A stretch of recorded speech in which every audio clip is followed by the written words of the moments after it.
Just repairing lights inside a rich man's mansion, a portrait arrested my gaze. Alright, gather round, because I need to tell you a story. What if the person you thought you knew best, the one who raised you, suddenly became a stranger, a ghost from a past so dark it threatened to consume everything you loved? I never imagined one forgotten painting could rip open a 33-year-old wound and expose a betrayal so cold, so deep, it still chills me to the bone. My name is Rowan Fletcher, 32 years old, and I live in Ashford, this tiny, rainy town tucked between pine forests and mountains. My life used to be so simple, almost comical. Wake up, coffee, fish the river, read old books by the fireplace. My job? I fix lights. Not your average fluorescence, though. I specialize in high-end systems for galleries, museums, multi-million-dollar mansions. Sounds fancy, right? In reality, it's a lot of climbing ladders and wiping dust. I never thought I'd actually step into the world of the truly rich until one morning my boss called.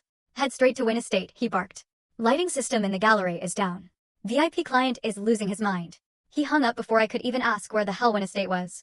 The address popped up on my phone, north of Seattle. A property almost as big as my entire town. I tossed my toolbox into my beat-up pickup, threw on my faded Carhartt, and hit the highway. An hour later, as those towering wrought iron gates swung open, I was genuinely stunned.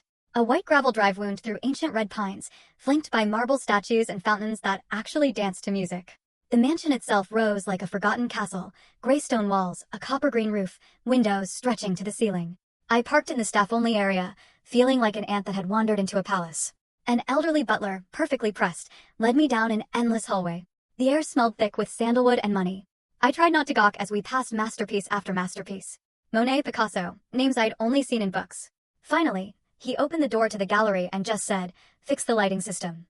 Good God, the room was massive, at least 5,400 square feet, 3 stories high, pristine white walls, walnut floors so polished you could use them as mirrors. Paintings hung from nearly invisible cables, each lit by its own dedicated museum-grade rig. This was the tech I specialized in, but here, everything was dialed up to suffocating luxury. I swallowed hard, set down my toolbox, and opened the hidden technical cabinet. Touchscreen, dozens of controls, the most advanced DMX system I'd ever seen. I started my routine, turning on each lighting group. Warm white light flooded a cobalt blue abstract, making the brushstrokes rise like ocean waves. I moved to the next, then the next, each painting coming alive under my hands. I caught myself smiling. That familiar thrill of controlling light, of making art breathe, it always got me. Then full story video added in below.